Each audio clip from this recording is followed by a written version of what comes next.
Have you ever heard someone say, "Your car is not an asset"? This might seem strange at first because you might think that a car is something valuable that you own. And it can be.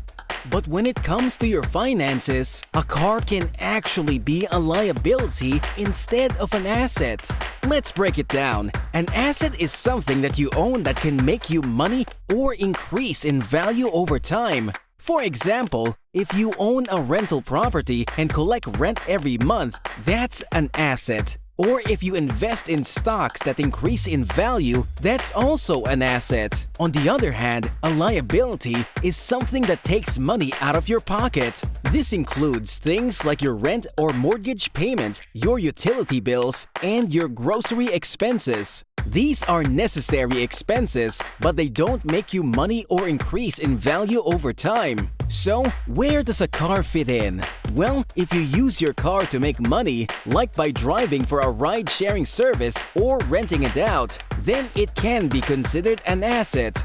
But if you just use your car to get around, then it's likely a liability. When you own a car, you have to pay for things like gas, insurance, and repairs. And if you took out a loan to buy your car, you have to pay interest on that loan too.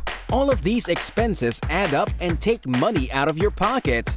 What's more, a car can actually decrease in value over time. This is because cars are constantly depreciating, which means they're losing value.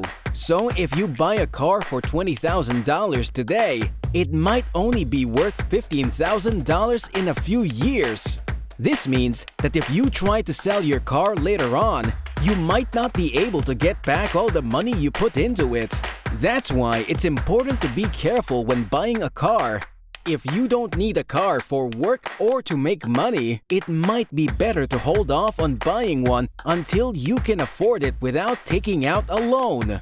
And if you do need a car, it's important to choose one that's reliable and won't cost too much in repairs and maintenance. Remember, when it comes to your finances, it's important to focus on assets that can make you money or increase in value over time. Your car might be valuable to you in other ways, but when it comes to building wealth, it's often better to think of it as a liability rather than an asset.